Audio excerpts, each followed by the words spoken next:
同命但是不同命運，這個背後到底是什麼樣的邏輯？大家同年同月同日，大運咧一個順行，一個逆行，職業唔同，發展唔同，收入表都唔同。咁問題在於係咩咧？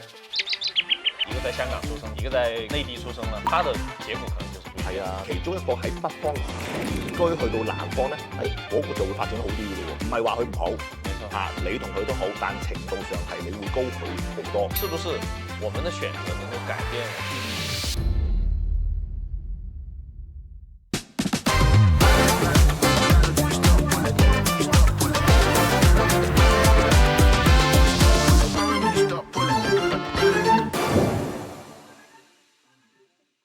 大家好啊，我係振鴻師傅，同大家報個喜訊先。我嘅頻道1週年啦，同時我個頻道都衝破咗2萬訂閱，感謝大家一路嘅陪伴同埋支持。當然為咗答謝各位朋友嘅支持，我喺呢個1週年福利肯定唔少得噶啦。既然大家一直留言係風水所以我會送出呢個週年福利，就係3個風水提點，幫大家睇下你嘅屋企家居風水有咩問題，同埋如何改善啊。報名方法好簡單啫，立即添加下方嘅 WhatsApp， 向小助理留言風水提點，我嘅小助理咧會 send 一條 link 俾大家，大家只要將條 link 咧 click 入去，根據要求上傳嘅相關資料就報名成功㗎啦。我會喺你哋嘅投稿當中咧就選最典型嘅風水特點進行講解。嗱，名額有限啦。想要改善你嘅家宅運勢、趨吉避凶，咁就要記得添加 WhatsApp 快報名啦！大家好啊，係啊，今日我就邀請咗位特別嘉賓啊！呢位嘉賓我平時就去個頻道多啊，今次我就邀請咗佢嚟我嘅頻道，就大家傾下偈。子耀你好 ，Hello， 振鴻老師你好，大家好，我是子耀。那很難得來到了我們的這個振鴻老師的一個專門的頻道。那因為有很多的話題呢，我和師兄聊的時候啊，他老是跟我講修道啊、修心啊、哲學啊，這麼虛的東西，這麼高大上的東西，就是，所以我今天來到振鴻老師的頻道呢，我是帶了很多問題來的，因為我覺得振鴻老師講東西，他會很接地氣啦，然後很一針見血啦，從我們的風水，從我們的命理角度直接給到我們答案。好啊，因為我想問的這個主要的問題是我們的命運相關的一些問題。有人常說呢，一命二運三風水，八字相同的人理論上命盤是一樣的，但是現實中命運可能是天差地別的。係啊，那這個背後到底是什麼樣的邏輯呢？那能不能跟我們講一個讓您印象比較深刻的同命但是不同命運的這樣的一個故事？係啊，我哋咧生活中好多時都會遇上一啲同你同年同月同日出生嘅人。你諗下，喂，大家讀書嗰陣時咧，喂，中學也好，小學也好，好多時喂你邊日生日啊？喂，同年同月同日嘅喎。對。有機會同時間。咁啊，但係大家分別都唔同，大家出嚟社會做嘢，職業唔同，發展唔同。收入啲都唔同，選擇都不一樣。係啊，我就算當佢同時間都好啊，大家同年同月同日，成個命盤一樣，好又要同男咯，即係大家都男仔啦。如果男同女已經唔同啦，咁啊大家個男同女個大運咧，一個順行，一個逆行，咁啊順行一般嚟講係舒服啲嘅，大運逆行嗰啲咧辛苦啲，稍微就是有點這個波折咯，波折啦，好似有種逆水爬舟啊。所以振鴻老師剛講前面幾句的時候，就對我有啟發。係，因為很巧合，就是在我自己工作的這個過程當中呢，我跟一個女同事同年同月同日生。係，結果呢，我進到公司，她離開公司，所以這個就是可能像振鴻老師講的，一個順，一個逆，所以她走了。咁問題在於係咩呢？係你在家庭環境啊，就是身邊的環境人係啊，風水咁啊，始終你自己同年同月同日同時啫，但你阿爸同埋你阿媽唔會同佢個爸阿媽同年同月同時噶嘛，對啊，所以變咗要教養。我成日同啲客講，我哋個仔個爸都好鋒利，好靚嘅材料，好靚鋼材，你識唔識用先？你識唔識運用？咁阿爸睇個爸阿媽佢咪識運用啦。咁有啲阿爸阿媽就好忙啊。要揾錢啊，好少教養，淨係俾飯佢食。但有啲阿爸阿媽咧，我個命格好啲，生活好啲，揾錢又舒服啲，仲可以請個工人照顧埋個仔。咁跟住咧又多啲時間培養佢，佢個成就已經好好多。沒錯，所以我覺得出生其實我們大家是不能選擇的嘛。係。因為我原生家庭，我什麼樣的父母，我們是選擇不了的。可能兩個八字相同的人，比方說一個在香港出生了，一個可能在內地出生了，他的結果可能就是不一樣。係啊，成個地球裏邊其實同時間出生嘅人咧都好多好多，但始終有啲係喺北方生活出世，咁受北邊嘅氣，即係北邊嘅水啦。有啲南方出生南方熱啲，咁佢就比較屬火啦。如果假時間喺北方出世，同年同月同日同時出生，如果呢兩個人都係男仔嘅，但係其中一個喺北方移居去到南方呢，嗰個就會發展得好啲嘅咯喎。我就是這樣啦，因為我是北方人，去到南方發展了，可能我就是喜歡火這個元素。即是代表呢個八字五行密的話呢，要火去練呢就好啲啦。所以變到可能啦，你個八字裏邊喺北方裏邊呢，天寒地凍裏邊呢就冇乜發展啦。咁但係去到南方有火咯喎，成個八字呢個用神係火的話呢，發展啊、機會啊、揾錢啊同埋成就方面就會大好多。我有個疑問啊，鄭紅老師，這個宗教它是不是也有這個五行呢？因為我可能感覺到我跟道教的緣分比較深一點。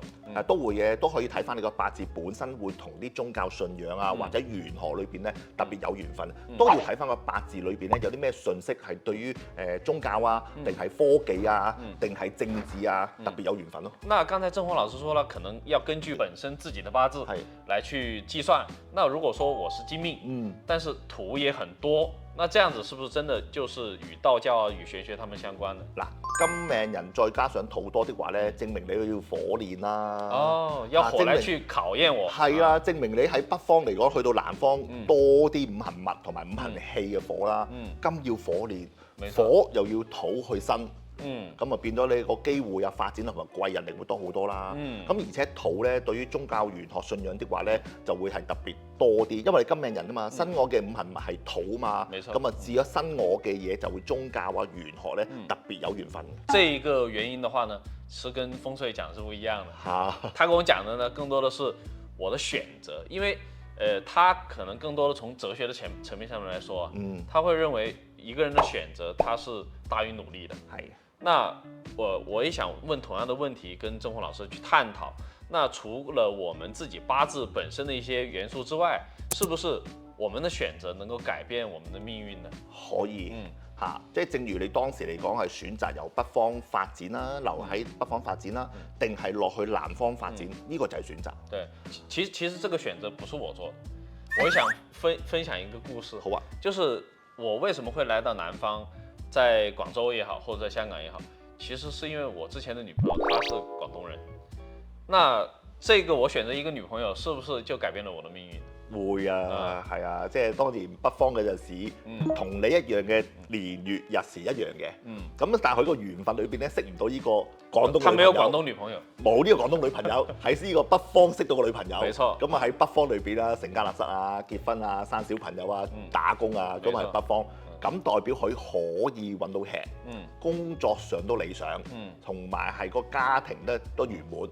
但係你由北方去到南方嘅情況之下咧，多咗個火嘅五行物，令到你個地位、工作、收入個提升比起北方嗰個為之高。唔係話佢唔好，沒錯嚇你同佢都好，但程度上係你會高佢好多咁咯。我終於想明白了，原來真的是命運的選擇，得與失，它是這個相對來是公平的。因為雖然我在南方找到了一個女朋友，但是因為這個女朋友她出軌了，但是確實像師傅所講的，我的收入也好，或者說職業也好，或者說地位也好，都有提升，是不是真的是平衡的呢？嗱，呢個可以咁講，係個命運驅使。個命運裏邊咧，俾你係識到一個廣東嘅女仔，令到你由呢個北方去到南方，咁最終都係不歡而散啦。咁所以變得咧，又喺南方裏邊咧，你係工作啊，同埋喺個發展的話咧，比起北方一路去啦。第二樣嘢就係因為你同佢個緣分分開咗，而有個南方嘅氣，令到你喺嗰度發展同埋喺個回報嗰方面咧，更加之理想咯。我突然想起了一個問題。我的之前的那個女朋友，她屬馬嘛，因為我屬羊。我們為什麼是六合的反而還分開？是不是命理或者是風水有這個問題呢？其實你同佢個八字裏邊咧，個8粒字咧係合咗其中一個就係生肖啦。生肖。咁其他啲字咧似乎就唔係太合啦，即係可以咁講，而家分咗手啦。咁唔係太合嘅情況之下咧，喺個時間上某個點係識到佢而合埋一齊，去到某一個時間點咁你同佢分手。咁證明因為要同佢分手而你喺翻男方發展咧有翻呢個回報咯。如果唔係啲話，點會喺個時間點你同佢分咗手，先至有種激勵同埋嗰種鬥心去發展你嘅事業啊！我當時就是用工作麻痹自己，對，3個月沒有休息，全部在工作，就係因為就算放假給我都要去工作，就係因為你冇咗佢。將精神同埋時間放喺工作度，沒錯嚇，咁啊發展得特別好啲咯。咁啊，如果你話冇分到手啊，咁啊冇分到手的話咧，就會可能喺感情上發展啦，做份工做份工 OK 啊，可以養到家啊，咁啊生小朋友啊，可能就又好似北方嗰個平平穩穩，平平穩穩，沒錯，就係要證明要定佢散，咁你先至嗰種鬥心全部擺晒工作，就唔諗感情啦。沒錯，所以我覺得鄭紅老師還是智慧的，雖然說。我自己想通了，我願意把這個事情分享出來，跟大家去調侃，但是我也沒有想過，真的我是因為他刺激到我，然後我這麼努力的工作，才會有一個好的結果。所以我認為，無論從八字也好，還是從這個做人做事上面來說，他們之間都是有關聯的，能夠勇敢的去面對生活，面對生活的苦或者樂，因為我認為苦也好，樂也好，都是給自己新的一種體驗。就算係事業都好啊，事業由呢一刻裏邊可能受挫折，沒錯。咁但未必係你以後將來都會失敗嘅。可能你真的失敗了以後，我跳過了一個大的坑。係啊，你繼續做的話，可能就真的踩坑了。好多我睇見八字嘅命例裏邊咧，個客呢年咧個工作冇咗，裁員冇咗份工。有個假設嗱，假設喺銀行度做嚇，五行屬金，佢要離開呢個金嘅行業，就係因為佢要轉大運啊。有好多人都轉大運情況之下咧，佢要入一個新嘅大運嘅時候咧，佢要將舊嘅五行物、金融、銀行要甩咗，轉去其他嘅行業嘅五行物，咁先至有得發展。如果佢一路做落去，一路做落去，咁咪做到退休就冇得發展。就普普通通，普普通通。咁啊就因為佢要挫折咗呢一下挫折，你炒咗啦，冇得做金融啦，咁啊冇辦法啦。冇人請啦，轉行業啊，咁又發展得好。沒錯，所以這個東西就是，塞翁失馬，焉知非福。係啦。那剛才說到了我們的心態的轉變嘛，那當然有一些人，他不一定會像我很快的從這個悲傷當中跳出來，那可能他會一直耿耿於懷。那如果說他一直在這種情感的這種挫折當中去徘徊，那從風水也好，從命理也好，或者說做人的哲學上面來好。那鄭紅老師能夠給他們一些什麼樣的一些啟發呢？我都明白嘅，有好多人嘅八字裏邊咧係比較感性，係啊，一遇上挫折，受傷啊，係啊，一遇上挫折好容易情緒低落。咁有啲就好感性，就可能會越踩越深，而令到自己個情緒又會有啲情緒病嘅跡象。我建議每一個人都去有個挫折或者受傷嘅時間，生意又好，事業又好，感情又好，都揾個準嘅算命師傅去睇睇。咁就知道自己個缺點同優點先。咁啊低落嘅時候係人都會低落㗎，我明嘅。咁啊低落嘅時間諗辦法，同埋係揾風水佈局去提升自己嘅運勢同埋個氣場，增強咗同埋機會多啲嘅時間呢，個人自信心就會加強好多。明白了。那鄭紅老師啊，剛才你也給我們分析了很多這種很實用的建議嘛。但是呢，我們回到今期的主題，叫同命不同運的這個角度。那如果說真的我們在生活當中遭受了挫折啊，或者說這種困難的情況，那我們從命運的角度能給到什麼樣的建議呢？人生一定係遇上挫折嘅，係好少命咧係一帆風順。所以你期望一帆風順咧，其實有啲奢侈，有點理想化。係啊，咁挫折一定有嘅，人生一定挫折。我遇上挫折都唔少，我嘅經歷亦都係會有啲人生谷底，咁先至係遇上個谷底，我先至係學算命嘅啫。就係因為我真係學咗算命，就係有呢個事業發展。所以大家唔好因為擔心同埋驚會遇上挫折，其實遇上挫折係你一個人生嘅機會。只要你將喺遇上挫折嘅時間咧，正念啲、努力啲、積極啲。任何人喺個橫風橫雨、天昏地暗嘅時候咧，你諗下將來嘅發展同埋你嘅出路，其實係你人生將來另一個事業嘅高峰嚟嘅。沒錯，我真的很認同鄭紅老師這個觀點，因為不可能一帆風順的，人不可能不遇到困難。但是遇到困難的時候，我們有什麼樣的心態，才是大家一個最重要的地方。係啊，今日我都同阿子耀都傾咗好多啊，咁啊好開心，都係同大家分享到人生嘅哲理啦。遇上挫折就唔好太過灰暗，同埋積極啲啦。大家想聽其他話題嘅，可以隨時留言俾我哋。咁啊，今日好多謝阿子耀啦。謝謝鄭弘師傅給我的人生的啟發，也希望我們這個鄭弘老師的頻道越來越好。好多謝，咁我哋下次有機會再請子耀一齊上嚟再傾偈。好，多謝大家，拜拜拜。